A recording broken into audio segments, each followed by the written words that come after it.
Today we will have a fourth lecture of the virology. That is once again the other part of the RNA virus that we are discussing. Okay? So let's move ahead. In the previous lecture we discussed that in RNA family we have positive stranded and negative stranded, icosahedral and helical, and hope you understand the terms. Then we discussed the naked या unenveloped virus by a poor mnemonic called pico hair calici virus, जिसका example था noro virus जो mainly diarrhoea करता था। फिर पे corona virus था जो इस वायरस की फैमिली में हमारे साथ पर्च थे। पी से पोलियो था, ई से इको वायरस था जो कि एसेप्टिक मेनिंजाइटिस काज करता था। फिर आर से राइनो वायरस जो रनीनोस काज करता था। ठीक है, फिर उसके बाद coxsackie virus causing multiple of the disease, for example aseptic meningitis, pancreatitis, myocarditis. ठीक है, हैंड फुट माउथ डिजीज। और उसके बाद था हमारे साथ हैप्पी वायरस जो हेपेटाइटिस ई वायरस था, that is causing acute hepatitis. ठीक है, and specially lethal hepatitis for the pregnant ladies. And then we had a double stranded Rio virus, that is the example is rotavirus, and that is among the commonest pathogen responsible for the diarrhea in pediatric population. So now we come to the enveloped virus. Once again, I am really sorry for my mnemonic. That is by toga CRF. ठीक है, सो toga से toga virus, जिसमें हमारे साथ rubella और chikungunya है। Rubella हम थोड़ा डिटेल में पढ़ेंगे और चिकनगुनिया थोड़ा कम डिटेल में। ठीक है, उसके बाद जो है कोरोना वायरस, ये याद रखें कि ये यहाँ पे सिर्फ हमने इन्वेलप्ड और आइकोसाहेड्रल पॉजिटिव स्टैंडर्ड की वजह से फिट किया हुआ है, otherwise it is helical structure virus. और ये हर जगह हमारे नाक में दम करता है, चाहे आजकल in the form of epidemic और यहाँ पढ़ने के। अच्छा, the third one is the retrovirus, जिसमें हमारे साथ मोस्ट इंपॉर्टेंट HIV वायरस है। And then flaviviruses like HCV, dengue and zika virus. So remember that this family जो है ये बहुत कॉमन वायरसेस है जो आप डे टू डे केसेस में देखते हो। Like you see a lot of coronaviruses, you see a lot of HIV patients in your wards, you see a lot of HCV patient, not only in your but your surroundings, you a lot of dengue patient. If you are specifically from the Lahore side or in the Peshawar region, so you may have seen a lot of the dengue cases.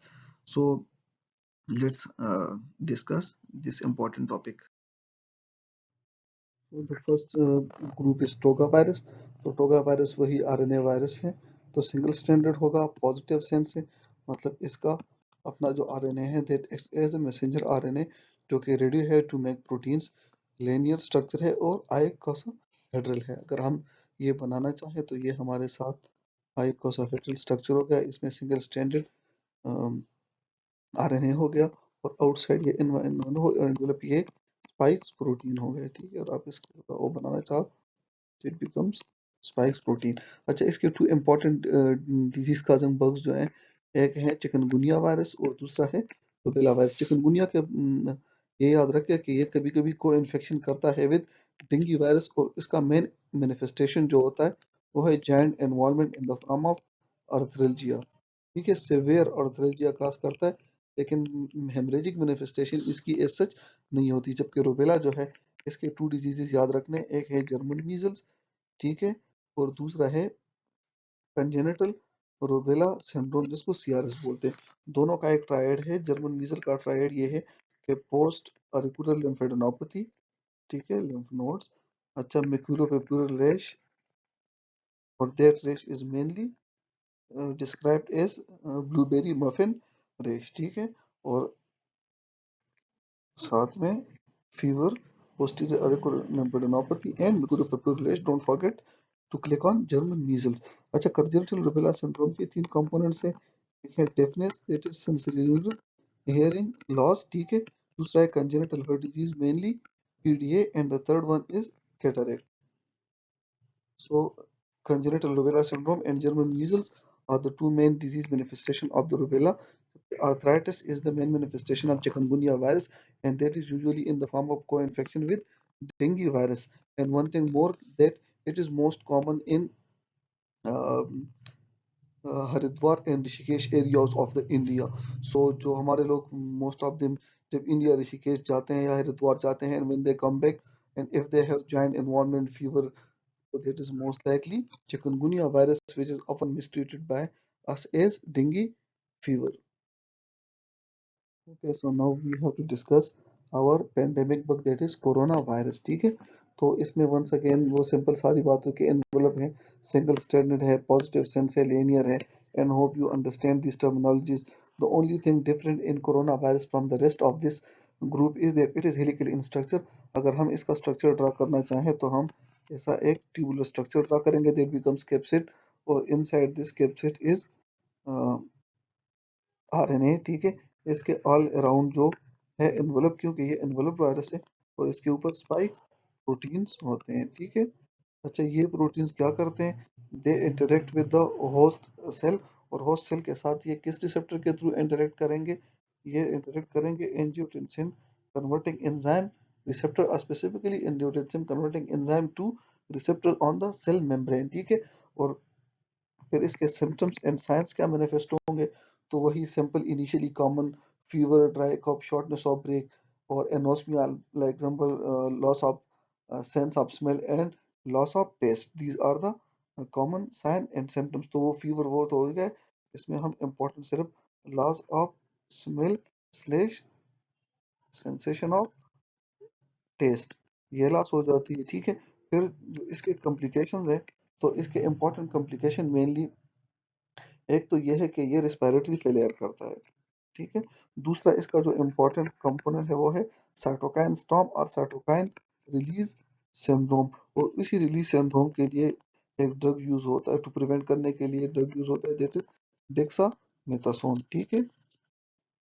तो जो diagnosis है इसकी, तो PCR के जरिए इसकी diagnosis होती है। तो आजकल बहुत कॉमन बग है ये जो हम लिख रहे हैं, ये सारा ऑलमोस्ट हमने पढ़ा है, what is new to us, के इसका हमें स्ट्रक्चर मेनली नहीं पता होता। तो अगर आपने हमारा लेक्चर तो इसका पढ़ा है, तो लेक्चर इसका स्ट्रक्चर बहुत सिंप्लीफाई हो जाता है, कि वही एक हेलिकल कैप्सिड है, उसके अंदर आरएनए है, ऑल अराउंड एक एनवेलप हो गया, तो ये एनवेलप प्रोटीन हो गया, ये स्पाइक प्रोटीन हो गए, ठीक है। And it will interact with the angiotensin converting enzyme inhibitor. इसलिए कहते हैं कि जो पेशेंट एंजियोटेंसिन कन्वर्टिंग एंजाइम ले रहे होते हैं, उनमें ये बहुत सीवियर डिजीज काज करेगा, ठीक है। बाकी इसकी जो ड्रग्स है, वो रेमडेसिविर अंडर ट्रायल ड्रग है, इतना कोई अभी अप्रूव नहीं हुआ है, but still being used, and there is a nucleoside analogue. इंशाल्लाह जब फार्मा पढ़ेंगे तो वो डिटेल से पढ़ेंगे। Don't forget SARS CoV 2 and its disease कोविड-19। सार्स को 2 मतलब severe acute respiratory syndrome, corona virus 2, इसका जो डिजीज है that is covid.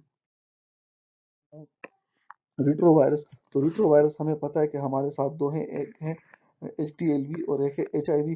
HTLV T cell leukaemia cause करेगा, नाम से पता चलता है कि इसमें टी है तो टी सेल ल्यूकीमिया, और HIV जो है वो एड्स काज करता है, जो हमें ऑलरेडी पता है। वही सेम बात के एनवेलप है, सिंगल स्टैंडर्ड है, लेकिन इसकी 2 कॉपीज होंगी।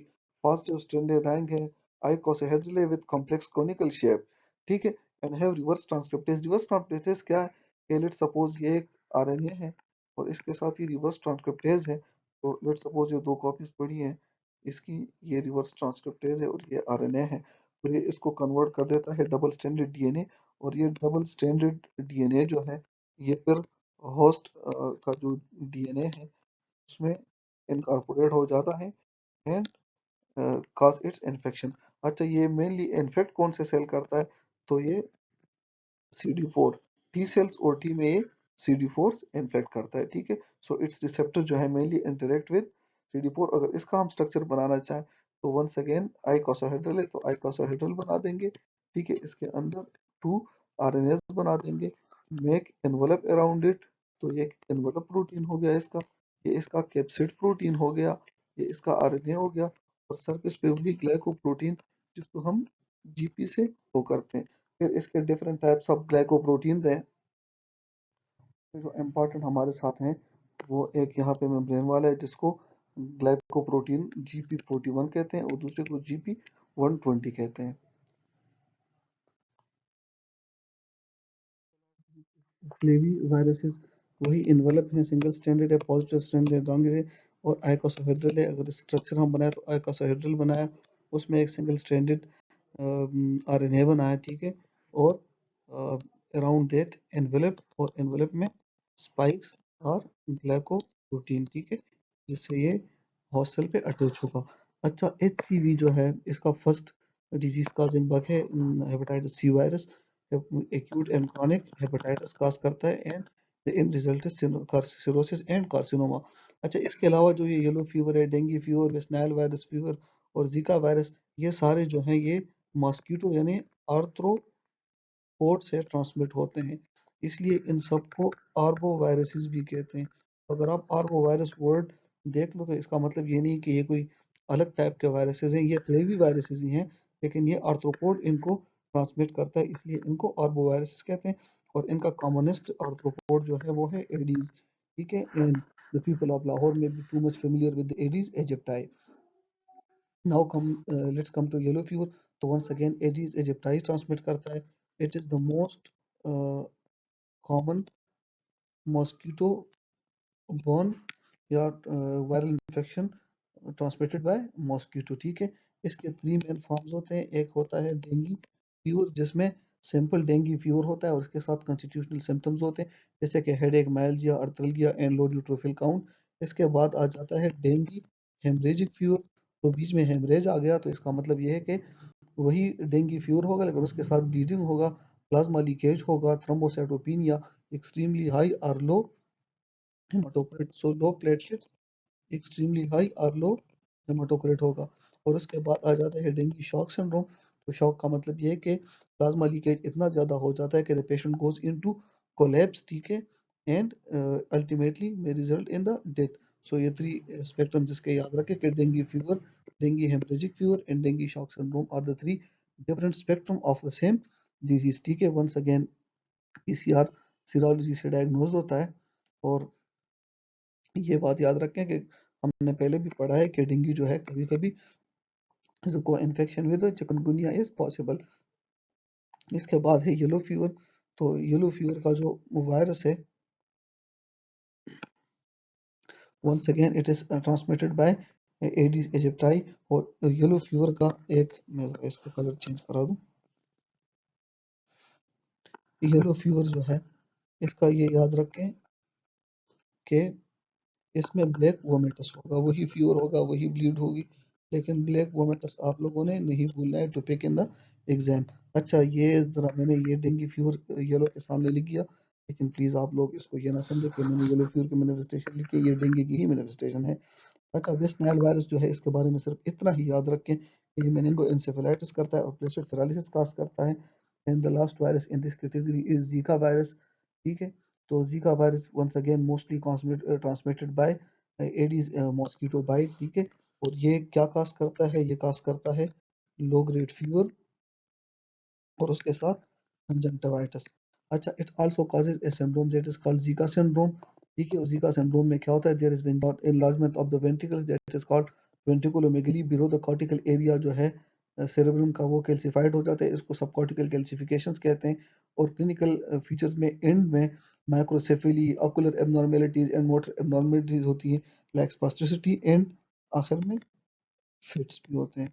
तो gets revised in a rapid manner.